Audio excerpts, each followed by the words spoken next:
اس زمانے کی نہایت خوبصورت تھی. اب تو نہیں ہوگی خوبصورت آپ کے حساب سے، چونکہ زمانہ 250 سال کا عرصہ گزر گیا نا، حالات بدل گئے، خیالات بدل گئے لوگوں کے. لیکن اس وقت کی وہ جانی مانی مسجد تھی اور عالی شان مسجد تھی. حضرت ٹیپو سلطان شہید رحمۃ اللہ علیہ نے اس مسجد کی افتتاح کے لیے عید کا دن تھا، عید کا دن، اور علاقے کے سارے علماء کو، ائمہ کو، خطباء کو، ولیوں کو، پیروں کو، حاجیوں کو، نمازیوں کو جمع کیا. اور ساری دنیا سے لوگ اکٹھا ہوئے. سری رنگا پٹن، منڈیا، میسور، مدور، رام نگرام، بنگلور، چاروں طرف سے لوگ دیکھنے کے لیے گئے. ایک بڑا مجمع اس مسجد کی افتتاح میں پہنچا اور حضرت نے سب کے کھانے پینے کا انتظام کیا اور مسجد کی افتتاح کے لیے انتظام کیا. اور اس کے بعد حضرت ٹیپو سلطان شہید رحمۃ اللہ علیہ نے اعلان فرمایا کہ اس مسجد کی امامت میں اس بندے سے کراؤں گا جس کی ساری زندگی میں کبھی جماعت کی نماز فوت نہ ہوئی ہو، جو صاحب ترتیب ہو. صاحب ترتیب اس کو کہتے ہیں جو جوانی سے لے کر جب سے اس نے ہوش سنبھالا ہو، جب سے اس پر نماز فرض ہوئی ہو، ایک نماز بھی اس کی بے ترتیب نہ ہوئی ہو. یعنی ایسا موقع کبھی نہیں آیا ہو اس کی زندگی میں کہ وہ ظہر پڑھنا بھول گیا ہو، وقت نکل گیا، اب عصر کا ٹائم شروع ہو گیا تو ظہر کی نماز قضا ہو گئی تو وہ بندہ پہلے جو عصر پڑھے پھر بعد میں ظہر، تو یہ ترتیب کے خلاف ہوا. صاحب ترتیب اسے کہتے کہ پوری زندگی اس نے ترتیب سے نماز پڑھی ہو، ایک نماز قضا نہ ہوئی ہو. فجر کے وقت میں فجر، ظہر کے وقت میں ظہر، پھر عصر، پھر مغرب، پھر عشاء، پھر فجر، پھر ظہر، اس طرح صاحب ترتیب. تو علماء نے لکھا ہے کہ حضرت نے اعلان فرمایا کہ آج ظہر کی امامت اس سے کرواؤں گا جو بندہ صاحب ترتیب ہو، جس کی ہوش جب سے سنبھالا ہو آج تک اس کی جماعت کی نماز کبھی نہ چھوٹی. اب دیکھو ہم تو ایسے لوگوں کو ولی مانتے ہیں جو نماز نہ چھوڑتا ہو، جو سنت نہ چھوڑتا ہو، جو اہتمام کرتا ہو، شریعت سنت کی تابعداری کرتا ہو. ہم تو ایسے لوگوں کو پیر مانتے ہیں، ایسے لوگوں کو ولی مانتے ہیں، ایسے لوگوں کو نیک مانتے ہیں. اب تم کسی کو بھی مانو، ہمارے یہاں تو چمٹے والا پیر، ہارمونیم والا پیر، تبلے والا پیر، جھمکے والا پیر. اب تم مانتے رہو بابا، تمہاری مرضی ہے. تبلا اور ہارمونیم کھڑکا لینے سے اگر آدمی ولی بنتا تو یا تو اللہ ملنگ سب سے بڑا ولی نہیں ہوتا. یہ عزیز میں یا فلاں جتنے لوگ ہیں یہ سب سے بڑے ولی نہیں ہوتے.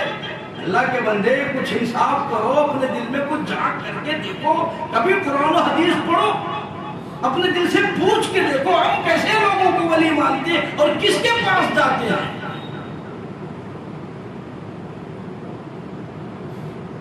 ٹیپو سلطان شہید رحمۃ اللہ علیہ نے اعلان فرمایا میری مسجد کی افتتاح، میری مسجد کی پہلی نماز وہ بندہ پڑھا سکتا ہے، ایسا آدمی میری مسجد میں امامت کر سکتا ہے جس کی ساری عمر میں، ساری زندگی میں کبھی بھی کسی حال میں بھی کسی پریشانی کا عالم کیوں نہ ہو، کیسو تکلیف کیوں نہ ہو، ایک نماز بھی ساری عمر میں جماعت کے بغیر نہ پڑھی ہو، ایسا آدمی آ گیا ہو امامت کرو.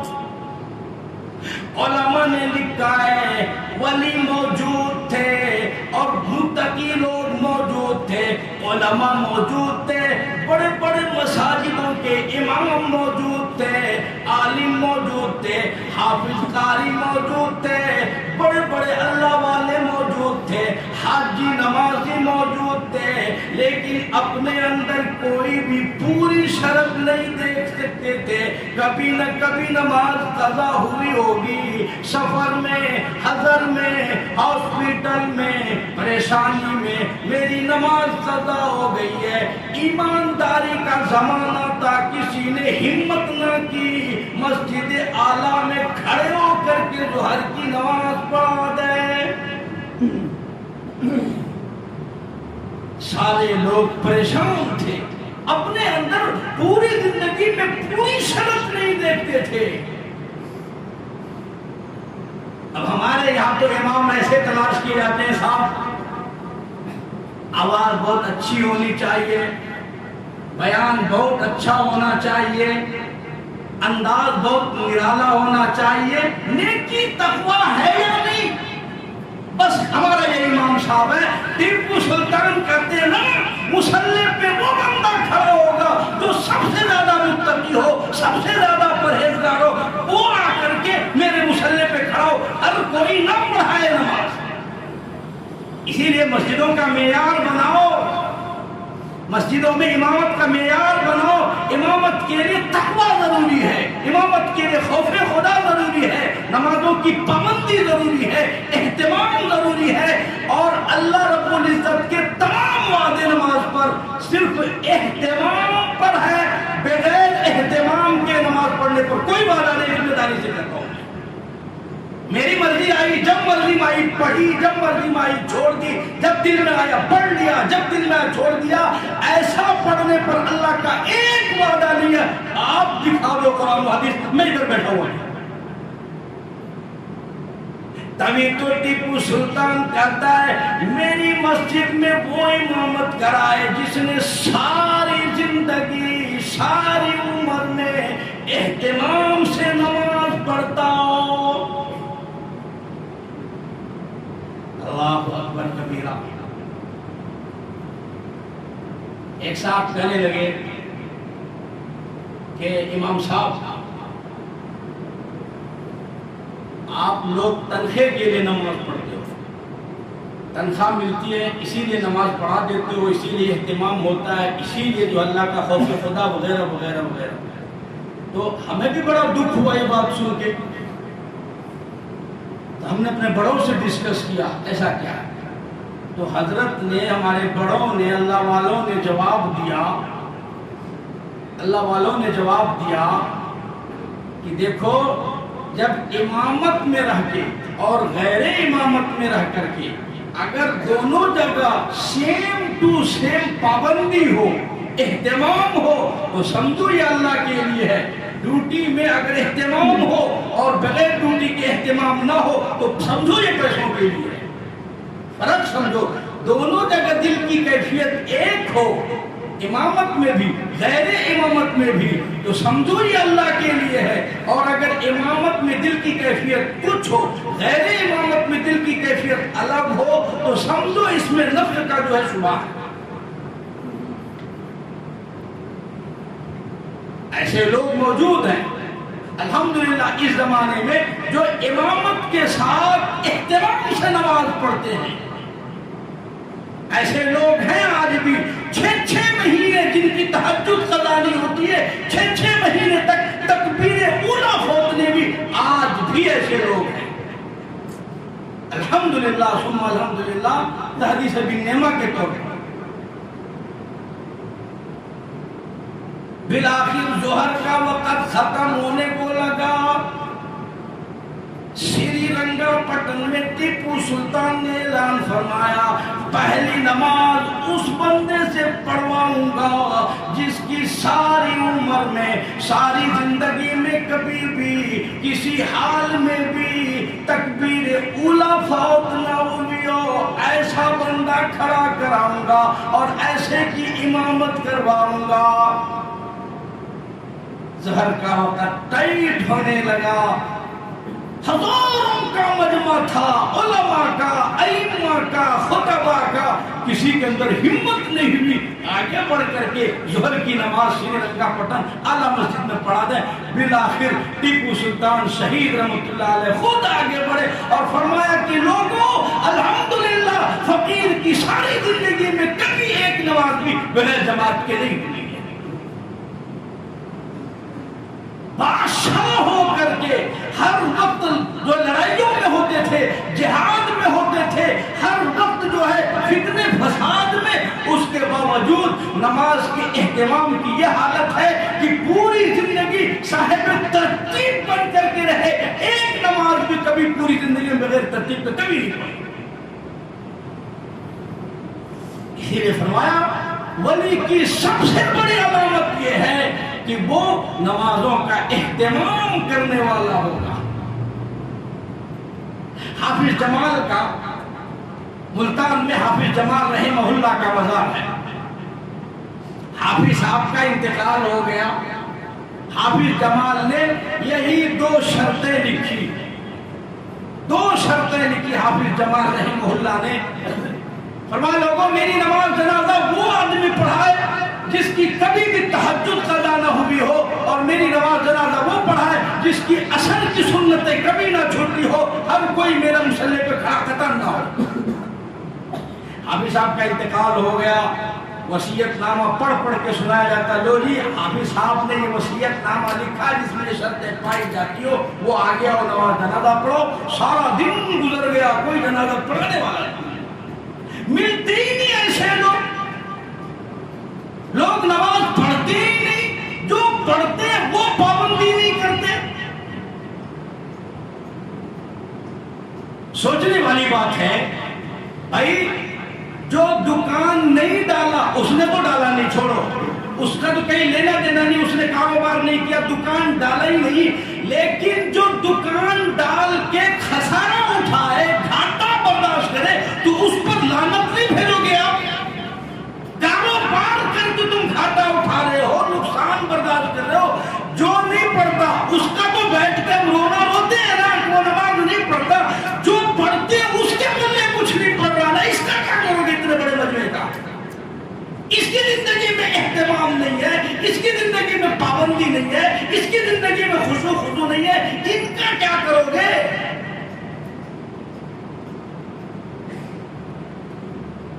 حافظ جمال رحمہ اللہ کا جنازہ رکھا ہے. سارا دن گزر گیا. علماء موجود ہیں، محدثین موجود ہیں، کسی نے ہمت نہ کی حافظ صاحب کا نماز جنازہ پڑھا دے. بالآخر شام ہو گئی. ایک آدمی آیا اگلی صف میں سے نکل کر حافظ جمال رحمہ اللہ کے جنازے پہ کھڑا ہوا اور کہنے لگ گیا لوگوں صفیں درست کرو، میں نماز جنازہ پڑھاؤں گا حافظ جمال کا.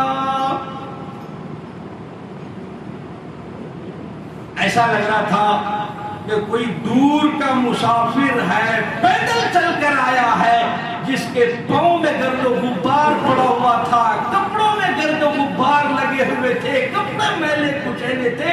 اس کے دیکھنے سے محسوس ہوتا تھا دور کا مسافر کہیں سے چل کے آیا اور وہ بھی پیدل چل کے آیا. ہم جیسا آدمی دوڑا، او میاں نماز جنازہ تو پڑھاؤ گے، شرطوں کا پتہ ہے آپ کو؟ شرطیں بڑی سخت ہے، ورنہ صبح سے کب سے ہم دفنا کے فارغ نہیں ہو جاتے. جناب پتہ نہیں کہاں سے چل کر آئے اور نماز جنازہ پڑھانے لگ گئے.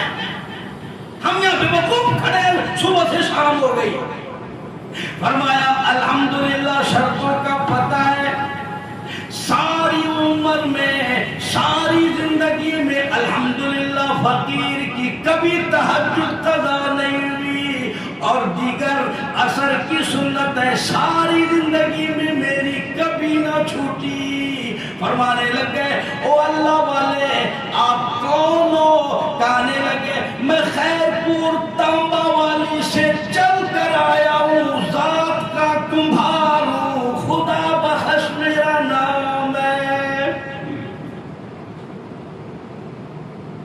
کسی زمانے میں بادشاہ پابندی کرتے تھے، کسی زمانے میں برتن بنانے والا کمبھار تھا.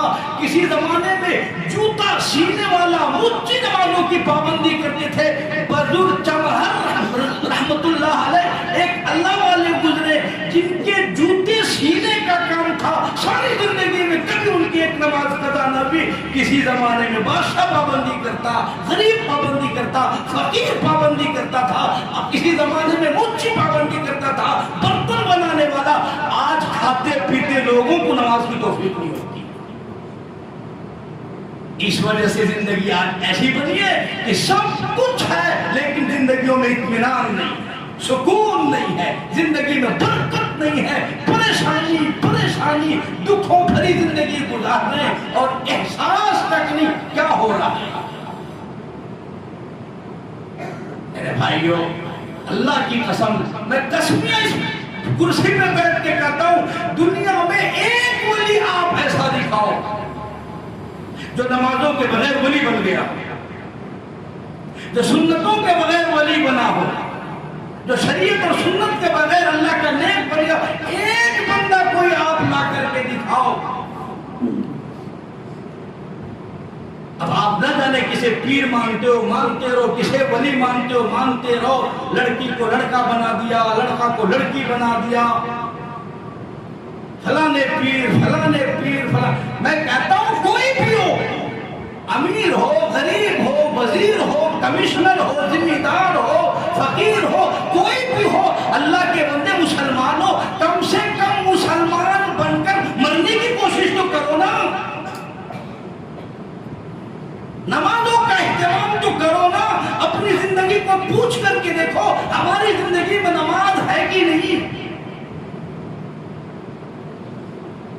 پچھلے زمانے میں ایسے نیک لوگ اللہ والے تھے, اس قسم کے پابندی کرنے والے لوگ اب دور دور تک وہ نظر نہیں آتے, دور دور تک. اللہ ماشاءاللہ, اللہ کسی کو توفیق دے دے وہ الگ بات ہے. ایسے لوگ آج نیک لوگ ہیں, اچھے لوگ ہیں, بزرگ لوگ ہیں, پابندی کرنے والے لوگ ہیں. حضرت مولانا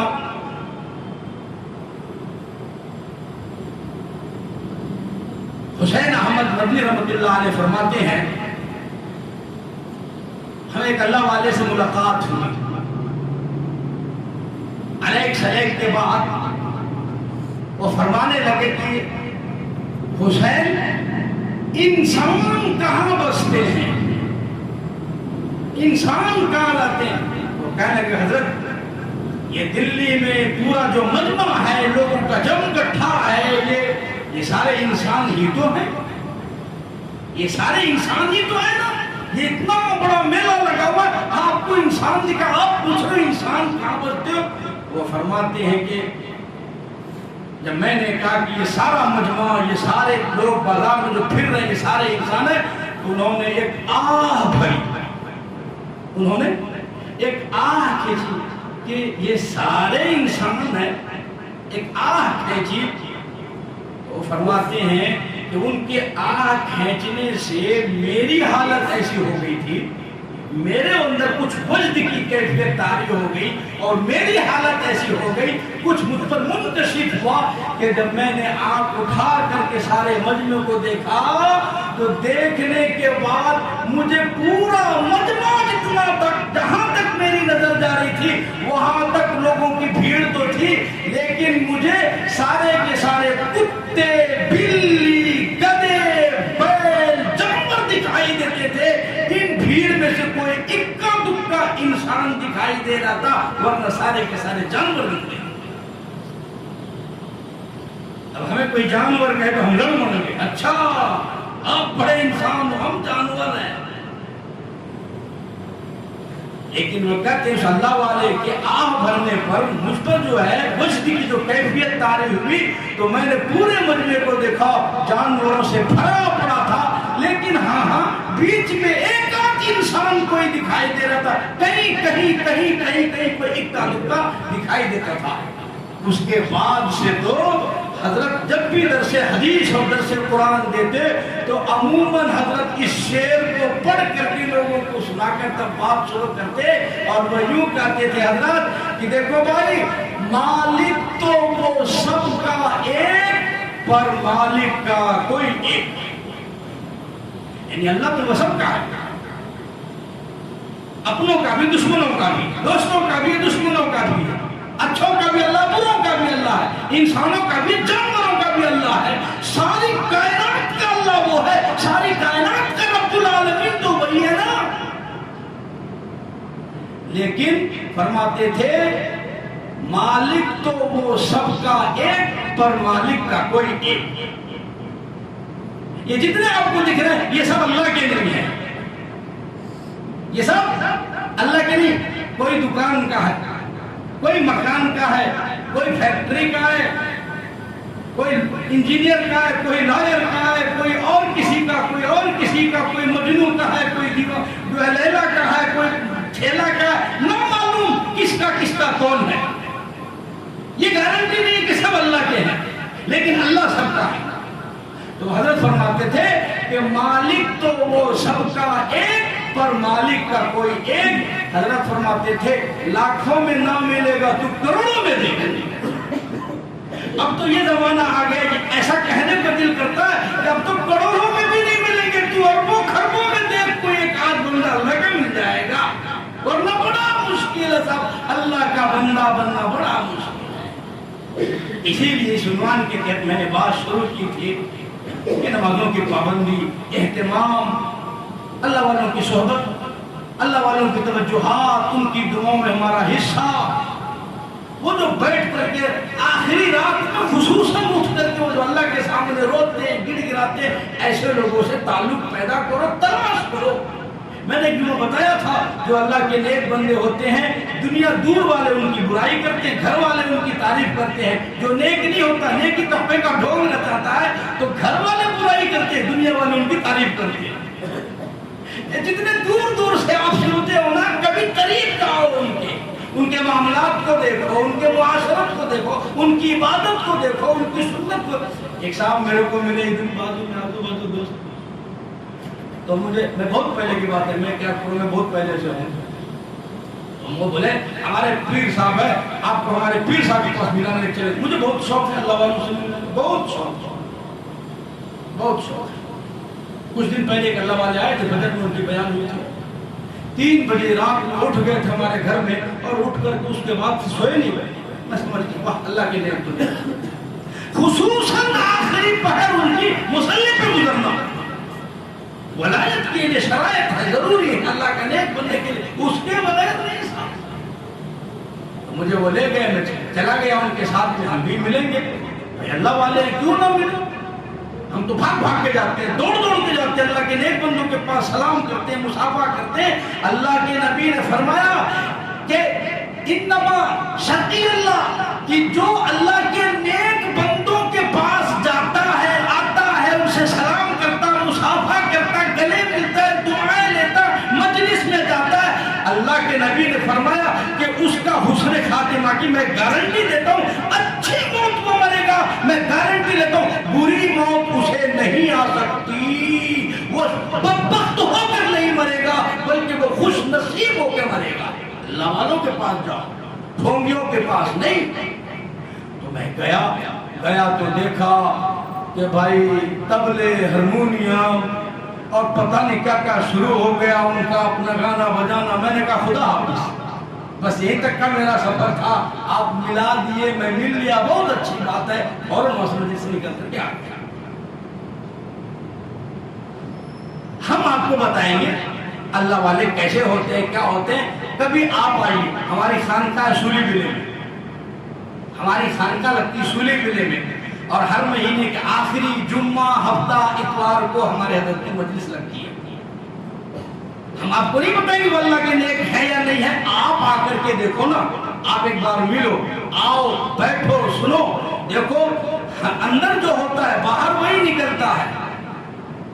تو آپ مجلس میں آ کے بیٹھ کے دیکھو، آپ ان کی جو ہے انفرادی زندگی کو دیکھو، اجتماعی زندگی کو دیکھو، آپ کو 100% بات سمجھ میں آ جائے گا۔